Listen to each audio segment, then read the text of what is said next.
The wedding dress still hung where she left it. Pressed. Perfect.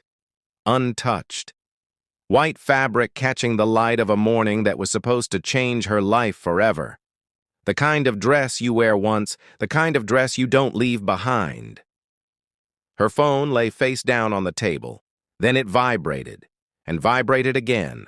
Call after call, message after message. No answer. Down the hall, guests were already seated. Chairs scraping softly against the floor. Whispers filling the room. Someone checked the time, then checked it again. The music was supposed to start. It didn't. At first, everyone smiled. Brides run late. Nerves happen. It was her wedding day after all. But minutes passed. Then more minutes. And the smiles began to fade. Because somewhere between the final touch of makeup and the moment she was meant to walk down the aisle, she disappeared. She had walked into her wedding day smiling, laughing, excited, and by nightfall, she was gone. By nightfall, the only person who claimed to know what happened was her husband. He spoke calmly, too calmly. He had answers for everything, where she was, why she stepped away, why no one could reach her. But the answers never settled. They shifted, they bent, they changed just enough to sound reasonable, and just enough to feel wrong, because sometimes the truth doesn't hide. It contradicts itself, and this story was full of contradictions. So the question isn't just how a bride vanished on the happiest day of her life, without a struggle, without witnesses, without a trace. The real question is, how do you disappear from a room full of people? Leave behind the dress, the phone, the future you planned, and have the one person who should know you best tell a story that never quite makes sense. And if he was lying, what was he trying so desperately to make sure no one ever found? She had always been the kind of child who believed in things. Not loudly, not foolishly, but quietly, the way people do when hope feels safer than disappointment. As a little girl, she loved stories with endings that made sense, where people meant what they said, where love didn't change its mind halfway through, where promises didn't come with fine print. She was romantic, yes, but she was also careful. The kind of person who watched before she leaped, who listened more than she spoke, who noticed shifts in tone, long pauses, the things people didn't explain. She grew up in a family that valued togetherness, not perfection, just presence. Home meant showing up. It meant accountability. It meant that when you said you'd do something, you did it. And when you hurt someone, you owned it. Those values shaped her, made her believe that love was something you built, not something you chased. Marriage to her wasn't a fantasy. It was stability, safety, a place where effort mattered more than excitement.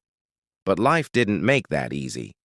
Before this wedding, there had been disappointments, relationships that started with big promises and ended quietly, trust given too early, apologies that came too late. Each heartbreak made her more cautious, more measured. She learned to protect herself, or at least she thought she had. Yet, despite everything, she didn't harden. She still believed in partnership, still believed that two people could choose each other every day and mean it, still believed that love could be calm instead of chaotic. And when she met him, it felt different. He didn't rush her, didn't push. He listened. He said the right things at the right times. He felt safe. For someone who had learned to guard her heart, that mattered more than grand gestures. This wedding wasn't just a celebration. It was proof. Proof that patience paid off, that waiting was worth it, that her belief in stability hadn't been naive after all. She talked about the future often, a home, consistency, peace, not drama, not games, peace. She wanted a life that felt steady, a partner who wouldn't disappear when things became difficult, and that's what made this day so important. This wasn't just a wedding, it was a promise fulfilled, a chapter closing, a new one beginning. She trusted him with that future, with her plans, with her heart. She trusted deeply. And sometimes, that kind of trust is exactly what makes someone vulnerable. Before she became the bride who vanished, she was a little girl who believed in forever. From an early age, she was known as hopeful, the kind of child who imagined happy endings even when life didn't always give them. She loved deeply. She trusted easily, but she wasn't reckless with her heart. She was romantic, yes, but cautious. The type who believed love should feel safe, not chaotic. Who believed marriage wasn't just about passion, but about peace. She grew up in a family that valued commitment. Promises mattered. Words meant something. You didn't say forever unless you were prepared to stand by it. Stability wasn't a luxury to her. It was a goal. She dreamed of a home that felt calm, a partner who felt like shelter, a life where she wouldn't have to constantly question where she stood. But that dream didn't come from naivety. It came from experience. Before this relationship, there had been disappointment, moments where trust had been broken, times when she gave more than she received, times when love had asked her to bend just a little too far. She learned to be careful, to watch patterns, to listen not just to words, but to actions. Friends described her as warm, loyal, thoughtful, the kind of person who remembered birthdays, checked in without being asked, and stayed longer than she should have when she cared about someone. And when she loved fully. That's why this wedding meant everything to her. It wasn't just a ceremony, it wasn't just a dress or photographs or a date on a calendar. To her, it was proof. Proof that the waiting had been worth it, that the heartbreaks had led somewhere, that the future she imagined, the quiet mornings, the shared routines, the safety, was finally beginning. She believed she had chosen right. She believed she was stepping into the life she had always wanted. And maybe that was her greatest vulnerability, because she trusted deeply. Sometimes too deeply. He came from a very different emotional world. Where she was open, he was contained. Where she spoke about feelings, he preferred silence. Where she found comfort and reassurance, he believed strength meant control. Those who knew him growing up described him as intelligent, charming when he wanted to be, the kind of man who could make a good impression quickly, but he kept parts of himself locked away. He didn't talk much about emotions, didn't like being questioned, didn't enjoy explaining himself. In relationships, he was intense, attentive at first, magnetic even. He knew how to say the right things, how to show up just enough to feel dependable. But over time, patterns began to emerge. He didn't like being challenged, didn't like uncertainty, didn't like losing control of a narrative. In previous relationships, there were whispers, nothing concrete, just stories that never fully lined up. Ex-partners described him as private. Some said guarded, others said possessive. Love to him wasn't about vulnerability. It was about loyalty. Order, predictability. Commitment meant staying, but on his terms. And when things didn't go the way he expected, he became defensive, closed off, evasive. Friends noticed that he often answered questions indirectly, that his explanations came with just enough detail to sound convincing, but never enough to feel complete. Still, on the surface, he looked like the perfect groom, calm, confident, put together. Next to her warmth, his steadiness felt reassuring, at least at first.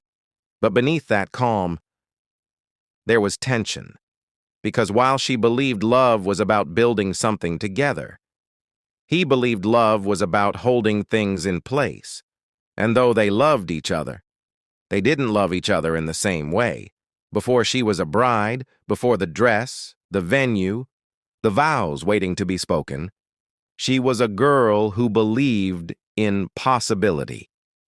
From childhood, people described her as hopeful, not naive, but open. The kind of person who believed that things could work out, even when life gave her reasons to doubt. She was romantic in the quietest way. She loved handwritten notes, remembered birthdays, held on to little details that others forgot. But beneath that softness was caution, learned, not natural.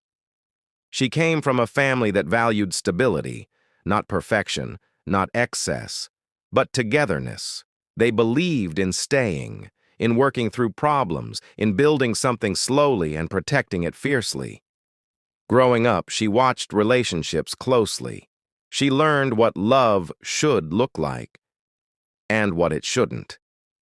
And that lesson stayed with her. She dreamed of marriage not as a fairy tale, but as a safe place, a partnership, a home that didn't feel uncertain. But her past had tested her faith. There were heartbreaks, moments where trust was given and mishandled, promises made too easily, apologies that came too late. Each time she learned to be more careful, to ask more questions, to listen, not just to word, but to tone, to silence, to what went unsaid, and yet she never stopped believing. This wedding wasn't just a celebration. It wasn't just a milestone. It was proof, to herself, that she had finally chosen right, that patience had paid off, that love, real love, had found her.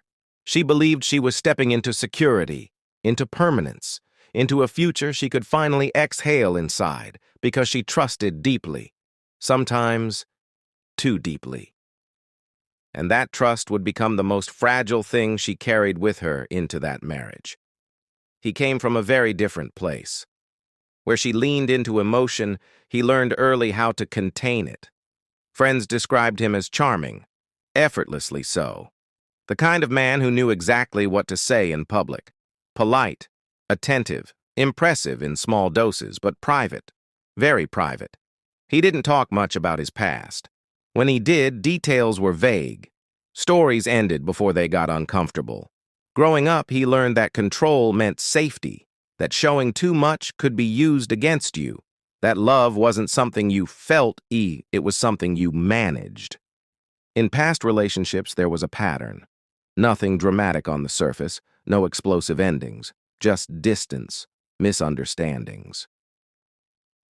Partners who eventually felt unheard, unseen, slowly erased. To him, commitment meant loyalty, presence, staying, but it also meant authority, structure, being the one who decided what mattered and what didn't. He loved her in his own way. He admired her warmth, her optimism, the way she made people feel safe. But there were moments, small ones, where something else slipped through. A defensive tone when questioned, a sharpness when plans changed without his input, an insistence on privacy that felt less like boundaries and more like walls. Still, no one called it alarming, not yet, because from the outside, they looked balanced. She softened him. He grounded her. That's what people said. But the truth was quieter. They loved each other, but not in the same way. As the wedding approached, stress filled the air. The normal kind at first. Venues, guest lists, budgets stretching tighter than expected. Late nights, short tempers, small arguments that ended with tired apologies. Everyone said it was normal. Wedding planning does that to couples, but friends began to notice changes. She laughed less, checked her phone more often, sometimes fell quiet mid-conversation, like her thoughts had drifted somewhere darker. She confided in a few people, not in panic, not in tears, just doubt. She mentioned feeling overwhelmed, mentioned disagreements that felt heavier than they should, mentioned how hard it had become to talk things through without it turning into tension. Meanwhile, he insisted everything was fine. More than fine. Perfect. Whenever concerns were raised, he brushed them aside, said she was just nervous. Said people were reading too much into things. Said love required focus, not outside opinions. Plans began to change. Dinner dates canceled last minute. Meetings with friends postponed indefinitely. Her circle grew smaller as the wedding grew closer. There was financial pressure too. expenses that didn't quite add up, decisions made quickly, without much discussion. And then there were the schedule changes, last-minute adjustments to the wedding day timeline. Small, but unusual. Moments shifted, times rearranged. Nothing alarming on its own, but stacked together. They formed a pattern, one that no one truly questioned, because on the surface it was still a love story, a wedding countdown, a happy ending waiting just days away. No one imagined that these cracks, ignored, minimized, explained away, were quietly shaping the moment when everything would finally break. At the time, nothing felt dramatic, nothing felt urgent, nothing felt like danger. It felt like nerves, the kind that show up before big moments, before weddings, before life changes forever. In the days leading up to the ceremony, the bride began sending messages that didn't quite sound like her. They weren't cries for help. They weren't clear warnings, just pauses in her usual warmth. Texts that started and stopped, messages that said things like, "I'm just tired. I need a little space today. I'll explain later." Later never came. One message, sent late at night, stood out to a friend who would reread it over and over after she disappeared. It said, "I don't know why, but something feels off." No explanation, no follow-up, just that. Another friend remembered overhearing a phone call the week before the wedding. The bride's voice was low, controlled, not angry, not crying, just careful. She kept saying the same thing. "I'm not trying to fight. I just need you to listen. I'm not saying no. I'm just asking questions." Then her voice dropped even further, too quiet to hear clearly.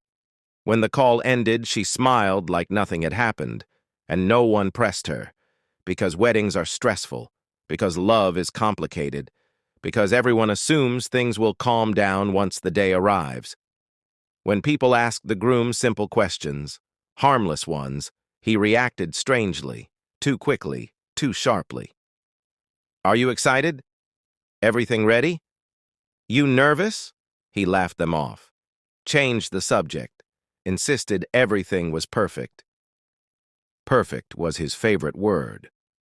But there were moments when the mask slipped, a tight jaw, a clipped response, an edge in his voice when someone suggested a change or asked for clarification. Small things, easy to dismiss, until one sentence surfaced, something the bride had said quietly to someone she trusted. Not dramatically, not as a warning, almost as a joke. She said, "If anything happens to me, you'll know where to look." She laughed after, shrugged it off. So did everyone else, because people in love don't imagine endings on beginnings, because no one wants to believe fear can exist alongside a white dress. At the time, no one heard danger, only nerves, only stress, only the weight of a life about to change. No one realized those words weren't dramatic, they were precise. And by the time anyone understood what she had been trying to say, she was already gone. She grew up believing in love, not the loud, dramatic kind you see in movies, but the quiet kind, the kind that feels safe, predictable, steady. As a child, she was hopeful but cautious, the girl who dreamed, yet still double-checked the lock before going to bed. Romantic enough to imagine a future, but careful enough to protect her heart. Family meant everything to her. She was raised with values built around loyalty, patience, and endurance. You don't walk away when things get hard. You fix them. You stay. You believe people when they say they love you. And for a long time, that belief shaped every decision she made. She wanted marriage, not just a wedding, not the photos, not the applause. She wanted stability. A home that felt permanent. A partner who would choose her every day. But her past had taught her to be careful. She had been hurt before. Promises broken. Trust misplaced. Moments where love had sounded real, until it wasn't. Those experiences didn't make her bitter. They made her hopeful, but selective. She learned to give her heart slowly, So when she finally said yes to this wedding, it wasn't impulsive. It was intentional. This wasn't just a ceremony to her. It was proof that the waiting had been worth it, that the pain had meaning, that this time she had chosen right. And maybe that was her vulnerability, because when she trusted deeply. Sometimes too deeply. Before we continue, if you're still watching, comment where you're watching from. And if you're still listening, truly listening, type, "I'm still listening," in the comments. Because what comes next is where the story begins to change. And if you want more true crime stories that reveal what people miss, what contradictions hide, and how the smallest details expose the truth, subscribe to the channel. Now let's go back to the day she was supposed to walk down the aisle. The morning of the wedding began exactly the way everyone expected it to. Early sunlight spilled through half-open curtains. Phones buzzed with congratulatory messages. Hairstylists arrived. Makeup brushes moved quickly, confidently. This wasn't just any day, this was the day.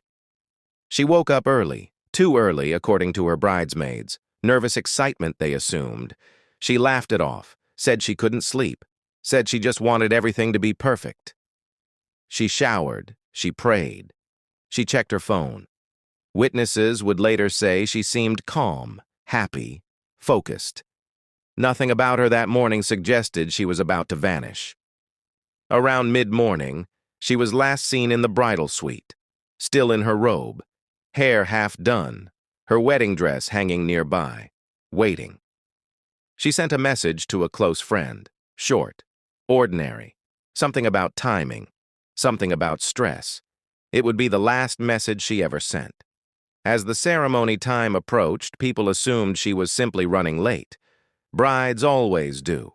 The groom wasn't worried, at least, he didn't appear to be. He told people she just needed a moment, that she was emotional, that weddings can be overwhelming. Minutes passed, then more minutes. The music cue came and went. Guests shifted in their seats.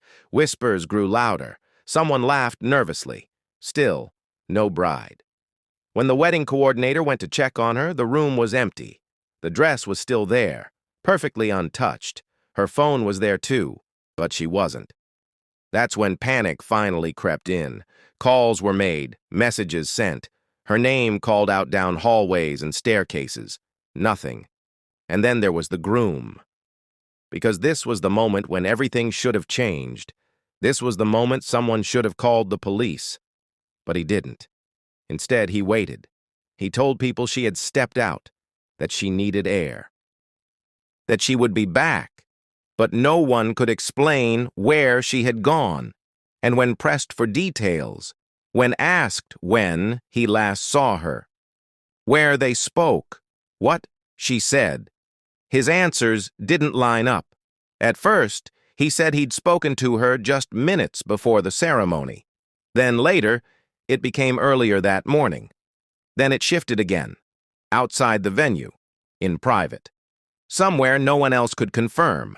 The timeline blurred. The locations changed. Small details moved just enough to stay believable, but not enough to feel true.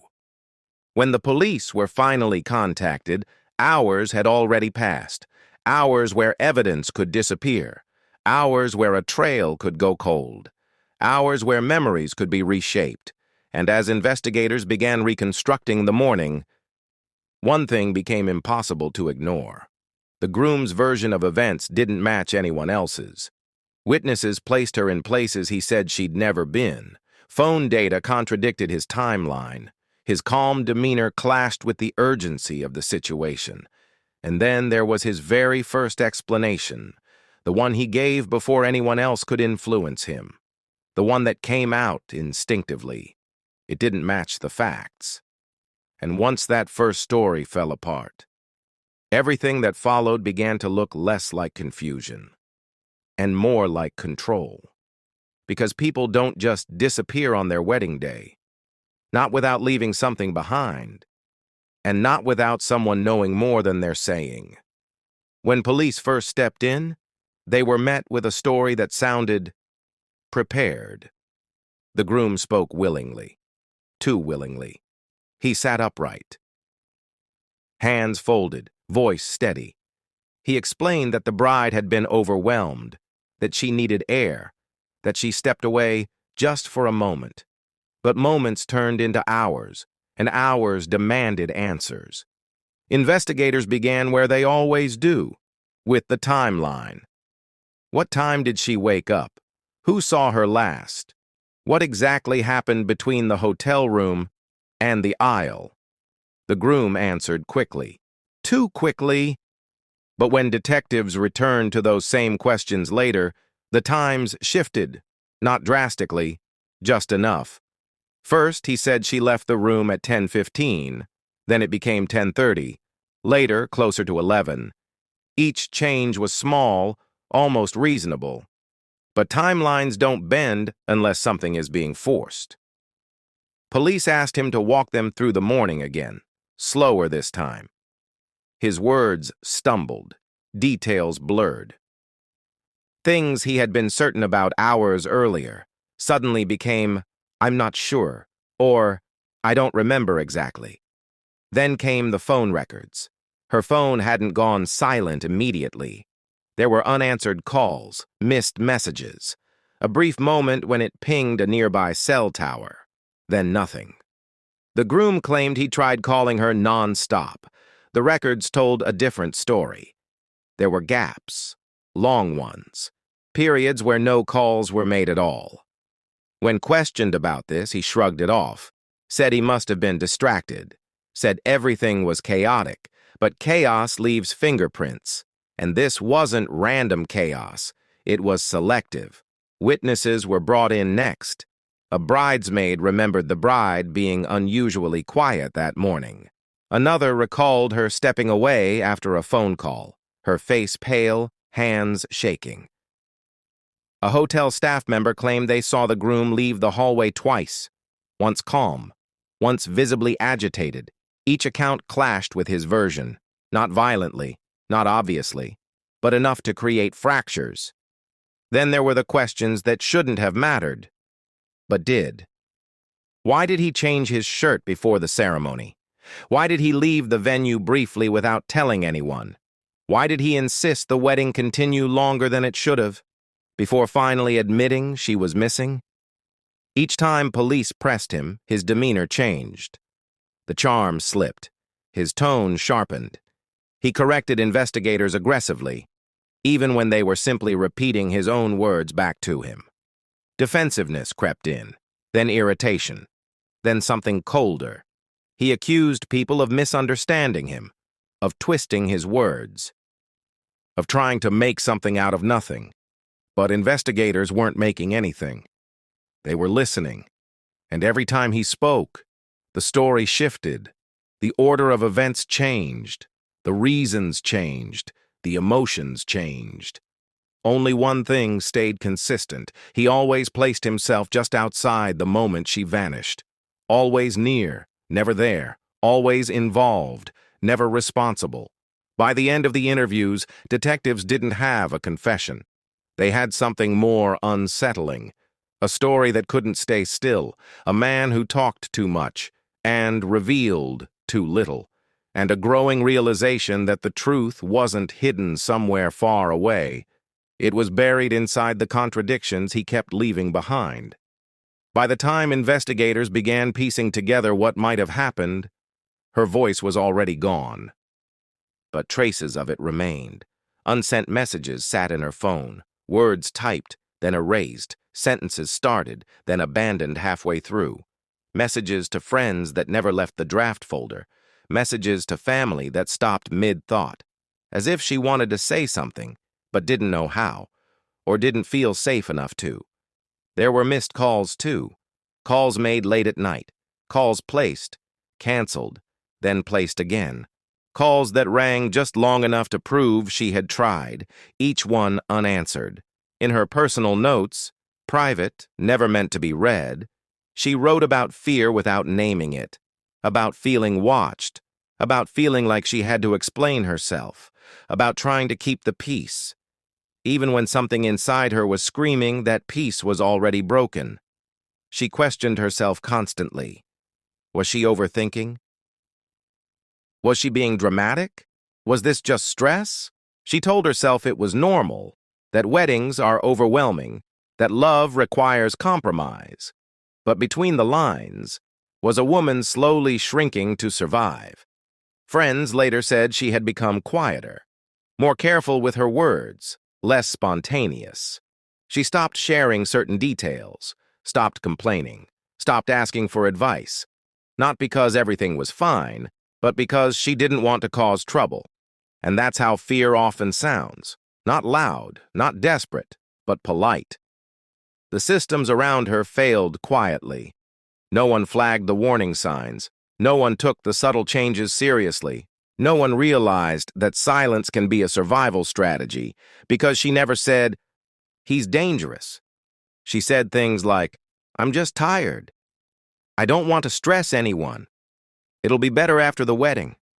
And then there was the sentence that would haunt everyone later. A sentence passed off as nerves, as dark humor, as a bride joking under pressure. "If anything happens to me," she never finished it. At the time, no one heard danger, only nerves, only wedding anxiety, only a woman trying to steady herself before a big day. But looking back, that sentence wasn't fear of marriage, it was fear of what she already knew, but didn't yet have the words or safety to say out loud. She tried to speak, in fragments, in pauses, in half-written sentences. She tried to leave signs, small ones, quiet ones, but no one was listening yet, and by the time they were, she was already gone. At first, the investigation moved carefully, cautiously, as if everyone was afraid of pushing too hard. But then, something changed. It didn't happen all at once. It never does. It started with a detail no one had been looking for. A piece of information surfaced, quietly, buried inside paperwork that had already been reviewed once before, then twice, but never closely enough. A timestamp didn't align. A location logged on a device placed someone where they claimed they had never been. And suddenly, the room felt different. Because evidence doesn't shout, it waits. And when it finally appears, it forces people to react. The groom was called back in for another interview. Same questions, same timeline, same story. At least, that's what was expected. But this time, something was off. His voice was tighter, his answers shorter. He interrupted more, corrected officers before they finished speaking. When asked simple questions, harmless ones, he bristled. "Why are you asking that again? I already explained this. Didn't you write that down?" The calm composure he once wore so easily began to crack.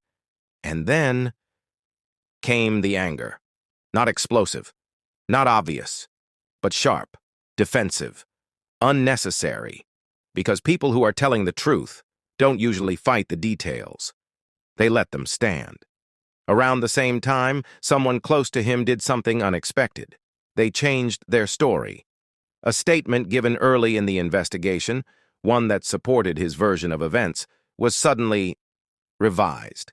Small changes at first, a time adjusted, a memory clarified. They said they had been nervous before, confused, didn't want to say the wrong thing. But now, they weren't so sure, and that uncertainty mattered, because once one piece shifts, everything else has to be re-examined. Then came the item no one was prepared for. It surfaced quietly, not dramatically, not announced, just found. An object connected to the bride, something personal, something she wouldn't have left behind willingly. Depending on the version of the story, it was either a phone that had never been mentioned, a ring found somewhere it shouldn't have been, a piece of clothing logged but never explained, or footage, grainy, partial, that showed movement when there shouldn't have been any. Whatever it was, it changed the tone of the room instantly. Because this wasn't about timelines anymore. This was about intent. From that moment on, the investigation stopped feeling procedural and started feeling urgent. The groom noticed it too. He began calling more often, asking questions no one had asked him, showing up unannounced. He wanted to know what they knew, what they had found, who had spoken, and most telling of all, he wanted reassurance that things were still going the way they were supposed to, but nothing was going the way it was supposed to anymore. Because once evidence starts appearing on its own, once people begin correcting themselves, once emotions shift from confusion to fear, the story is no longer about what happened. It becomes about who is trying to stop the truth from coming out. And now, the case had teeth. What began as a mysterious disappearance had turned into something darker, something intentional, something dangerous. And for the first time, investigators weren't just asking, "Where did she go?" They were asking, "What did someone do to make sure she never came back?" Just when the investigation seemed to be closing in, it suddenly swerved. Police attention shifted away from the husband, away from the contradictions, away from the man whose story kept changing. Instead, a new name surfaced, an IXA, someone from her past, someone with a history. Investigators uncovered old messages, emotional, unresolved, arguments that never truly ended, a relationship that ended badly, at least on paper. Friends remembered tension, jealousy, a breakup that left scars, and suddenly the narrative changed. Maybe she hadn't vanished because of the man she married. Maybe the danger came from the life she tried to leave behind. The media seized it instantly. Headlines shifted, speculation exploded, online theories multiplied overnight, photos of the ex circulated, every expression analyzed, every past mistake magnified. Police revealed what looked like solid evidence. A message sent close to the wedding date, a sighting near the venue, a motive that felt emotionally plausible. For the first time, the husband looked relieved. He leaned into this version of events, repeated it, encouraged it, and for a moment, just a moment, it almost made sense, because the story was neat, too neat. But then, it unraveled. Phone records didn't align. The timeline collapsed under scrutiny. Witnesses corrected themselves. The ex had an alibi, then another, then proof. The same media that had accused now backtracked, quietly, carefully. And just as quickly as the spotlight had shifted away from the husband, it swung back. Harder this time, because while investigators were chasing the wrong shadow, one thing hadn't changed: the husband's story. It was still inconsistent, still unstable, still impossible to pin down. And that's when investigators realized something chilling. The truth hadn't moved at all. It had been circling one person the entire time, waiting. By the time investigators returned to the husband for what would become the final interview, something had changed. Not in the evidence, not in the questions, but in him. The calm confidence he once wore so easily had begun to crack. His answers came faster now, sharper, more defensive. He repeated the same phrases he'd used before, almost word for word, as if memorized, as if rehearsed. And that's when it happened. He told the story again, only this time. One small detail was different: a time, a place, a movement he had previously described in a completely different way. At first, it sounded harmless, easy to miss. But investigators had learned something crucial about this case. Every time the truth appeared, his story changed to avoid it. They laid out the timeline in front of him, the phone records, the location data, the witness statements, and suddenly, the version of events he had clung to for weeks could no longer exist, because he claimed he was in one place, while his phone placed him somewhere else. He claimed she left willingly, but her belongings never moved. He claimed she was calm, but her last messages told a different story. Then came the detail no one had focused on before: The overlooked detail. Something small, something ordinary. A moment that didn't matter, until it mattered more than anything. The way he described her final words. He repeated them exactly the same way every time, the same phrasing, the same tone. But no one else had heard those words. No witness, no recording, no message. Those words existed only in his story, which meant one thing. He wasn't remembering. He was inventing. And when confronted with that realization, he broke. Not dramatically, not all at once. His voice dropped. His eyes avoided theirs. And then the motive surfaced, not as an excuse, but as a truth he could no longer outrun.